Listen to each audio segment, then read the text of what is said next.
Who's right? Who's wrong? You decide.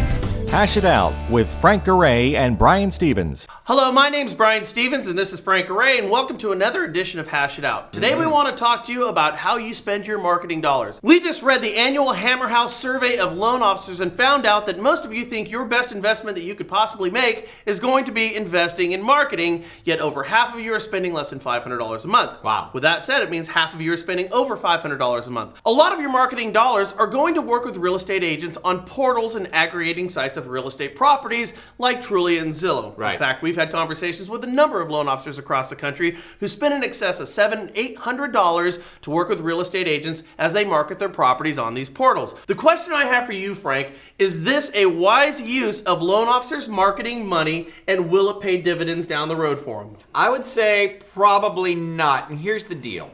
Most of your agents that are paying for sites like Zillow and Trulia to get the leads there, they're kind of feeling like they have to. Like, if I don't do this, somebody else is, and I don't want to miss out. Even though, you can check our show at the National Real Estate Post that we did just last week, even though they'll tell you right offhand, it sucks. I pay all this money. I don't get anything from it, but I gotta be there. So when they come to you, they're really asking you to just share in their misery so that they will like you. Okay, so that hopefully you get something out of it. I personally would try to look for another avenue where you could spend some money together that might actually generate some leads in, not all the bottom feeders, quote unquote, as they say, right, that come from Zillow and Trulia, etc. So I don't think it's a wise investment. Well, I had a conversation with a real estate agent who sometimes is spending in excess of $2,000 a month to get leads off of Zillow, and he says it works fantastically.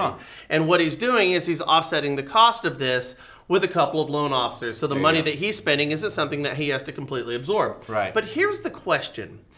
If a real estate agent is getting a lead off of one of these sites, or they're getting a couple of leads, they stand to make 3 to 6% on that investment. So their ROI is going to be significantly more than if the loan officer were to get a transaction as a result of that, where they're going to be making maybe 1 to 1.5%. Yeah. So the cost or the ROI for the loan officer may not be as bountiful as the real estate agent. But I think the bigger question is, for those loan officers that are participating, like you said a moment ago, are you playing and spending your money with these sites because you think you're going to get business from it? Or more importantly, is it to secure that relationship with that agent so you can get their deals not only off of that site, but become their preferred lender? I think what you're trying to do, I think what most of the originators are trying to do out there is not so much get the leads that come off of the site, but they're just trying to buy loyalty.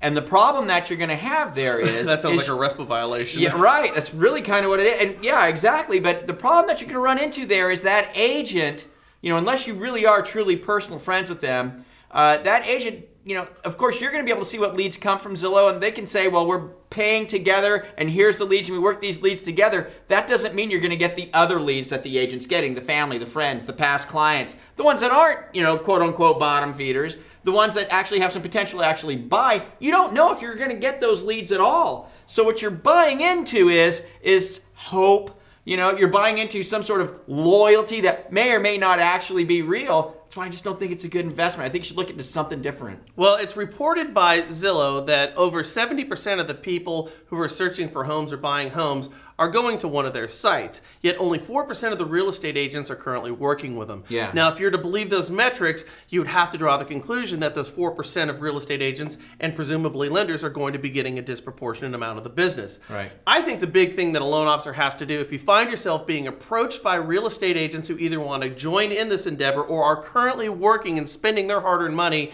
marketing with Trulia and Zillow, is before you open up your billfold, I would ask them what type of leads they're getting, how many deals they've closed, and could they take that money and possibly spend it better elsewhere? That's true.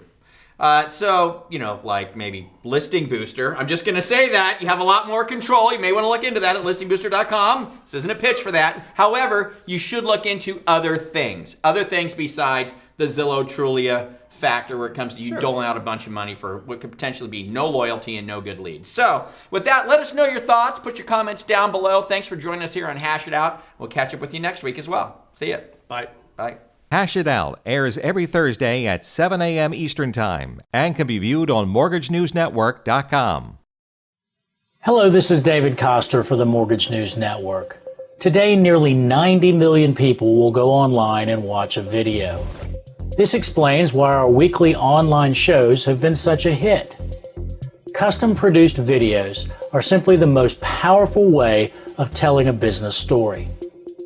National Mortgage Professional Magazine gave rise to Mortgage News Network. Our editors and producers have been telling the stories of this industry for decades. To learn more about sponsorship opportunities that are available, and to learn about the video services we provide, request a media kit. You can do so by sending an email to info@mortgagenewsnetwork.com or pick up the phone and call Beverly Bolnick at area code 516-409-5555, extension 4. And remember, while others cover the world, we cover yours.